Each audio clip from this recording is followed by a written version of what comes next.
어떻게 꽃가루 하나가 세상을 바꿀 수 있을까요? 정말 그런 일이 있었어요.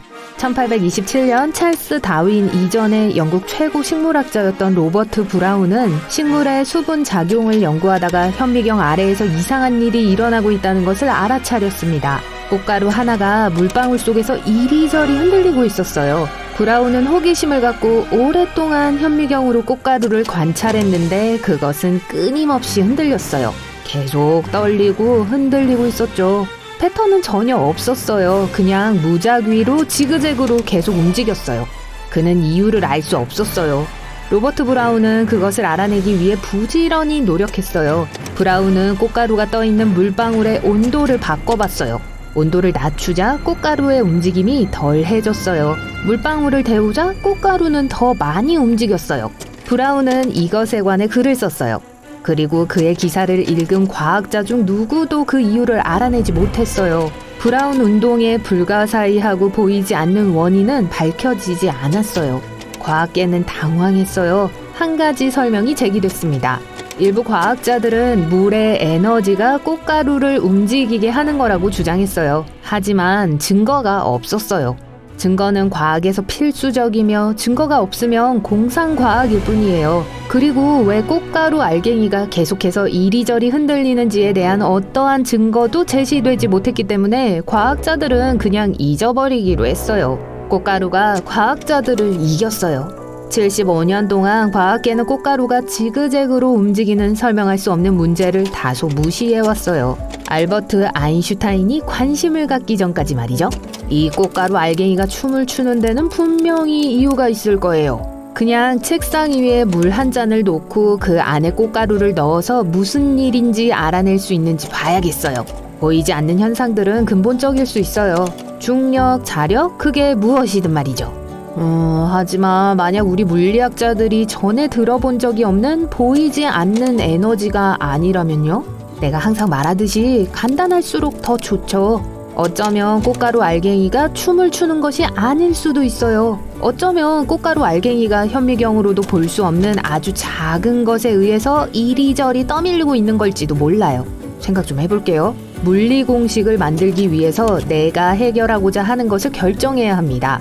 꽃가루 알갱이가 움직일 거리를 예측할 수 있다면 그 보이지 않는 힘의 강도를 계산할 수 있어요.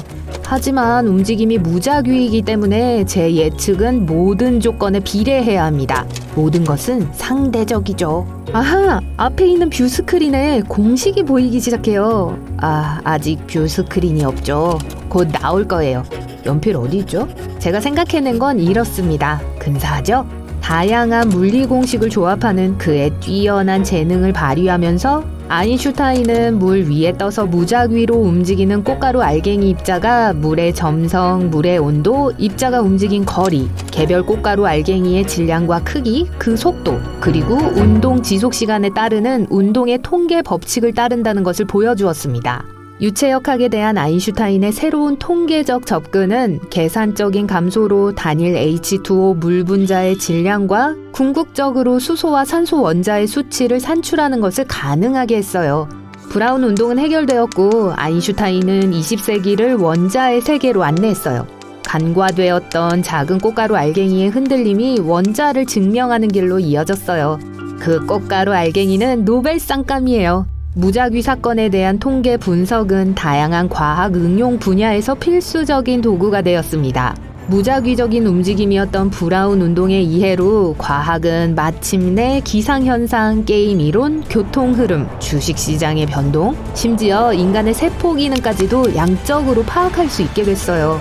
아인슈타인의 통계 이론을 응용한 몇 가지 분야를 예로 들자면요. 이 모든 것은 지칠 줄 모르고 움직인 꽃가루 알갱이 덕이에요.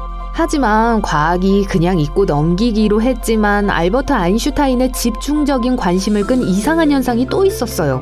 수성은 아무도 설명할 수 없는 일을 하고 있었습니다. 20세기가 시작되기 200년 전에 아이작 뉴턴경은 그의 만류 인력의 법칙을 발표했어요. 이것은 사실 법칙이 아니라 뉴턴의 중력 이론이라고 불려야 합니다. 왜냐하면 아인슈타인이 뉴턴의 중력을 그의 새로운 중력 이론으로 대체하게 되기 때문이죠. 아인슈타인이 수성의 궤도 특이성에 대한 설명되지 않은 신비를 알아냈을 때요. 뉴턴은 두 질량 사이의 중력 공식을 밝혀냈어요. 뉴턴의 중력에 대한 수학적 설명 덕분에 지금 우리는 왜 행성들이 태양의 궤도를 도는지를 알게 됐어요. 반면에 뉴턴 이전의 과학계는 행성들이 태양의 궤도를 돈다는 것만 알았을 뿐 그 이유는 알지 못했습니다. 뉴턴 이후 천문학자들은 뉴턴의 중력 이론에 따라 알려진 행성의 궤도를 재계산하고 망원경을 통한 행성의 세심한 관찰과 대조하는 일을 즐겁게 하고 있었어요. 수성이 협조적이지 않았다는 사실만 빼고요. 잠시 설명을 하자면 수성은 아이작 뉴턴경의 수학적 공식을 정확히 따르지 않았어요. 뉴턴 이후 초기 1750년대 이후로 알려진 행성은 수성, 금성, 지구, 화성, 목성, 토성 6개 뿐이었어요. 망원경으로 발견된 추가적인 행성이나 소행성은 아직 없었어요. 그러다가 정말 특이한 일이 일어났어요. 과학은 아직도 그 이유를 설명하지 못하고 있어요. 1760년대 후반과 1770년대 초반에 2명의 독일 천문학자는 알려진 모든 행성들과 몇몇 알려지지 않은 행성들의 궤도 경로를 기록한 간단한 숫자 시리즈를 출판했습니다. 요한 다니엘 티티우스와 요한 엘러트 보데는 이 수학적 공식을 발표했어요. 이 일련의 숫자에 각각 4를 더하세요. 0, 3, 6, 12, 24, 48, 96, 192. 그러고 나서 각 합을 10으로 나눕니다. 짜잔! 여러분은 방금 태양계 행성의 궤도 경로를 천문 단위로 알아냈어요. 지구에서 태양까지의 거리가 1천문 단위예요. 이것은 유용한 근사치이며 편리한 측정 표준입니다. 지구는 세 번째 행성이므로 시리즈의 세 번째 숫자인 6에 4를 더하고 10으로 나누세요. 그러면 1천문 단위 AU예요. 목성을 예로 들어볼게요. 티티우스 보데 숫자 시리즈에서 48이에요. 48 더하기 4는 52, 그걸 10으로 나누면 5.2 천문 단위예요. 그곳이 바로 태양으로부터 목성의 궤도 경로가 있는 곳이에요. 토성에도 효과가 있나요? 해봐요. 96 더하기 4는 100, 10으로 나누면 10AU로 지구와 태양 사이의 거리보다 10배 더 멀리 떨어져 있어요. 그곳이 바로 토성이 공전하는 곳이에요. 티티우스 보데 법칙은 옳아요. 패턴이 일치해요.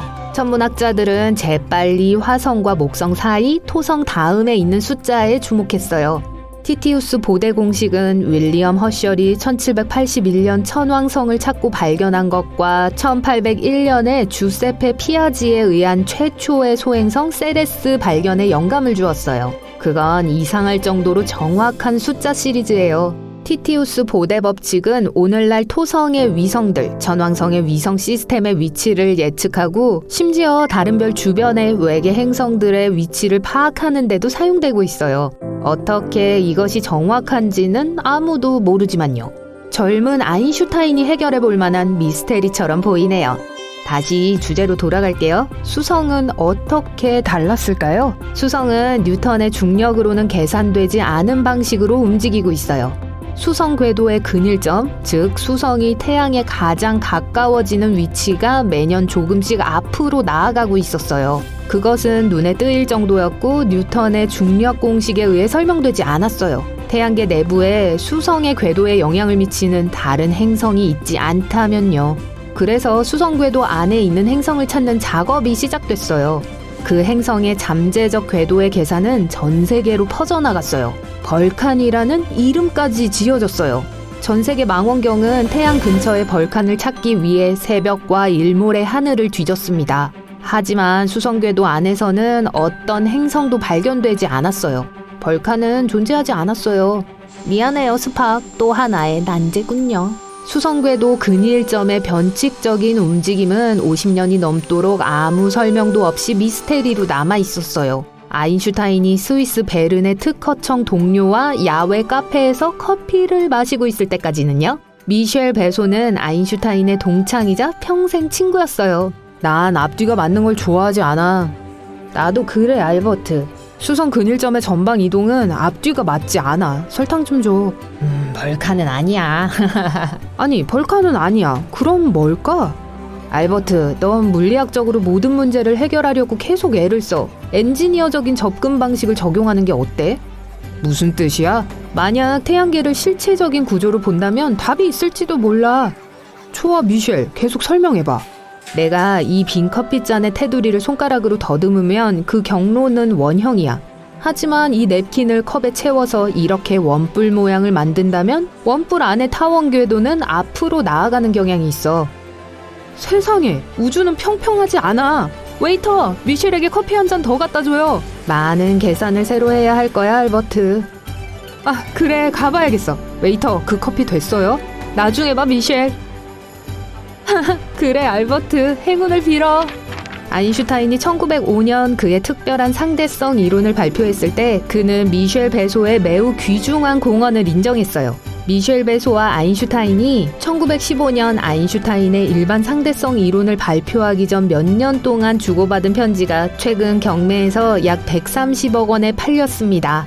친한 친구로부터 받은 편지와 문자를 고이 간직하는 게 좋겠어요. 언젠가 가치 있는 것이 될지도 몰라요.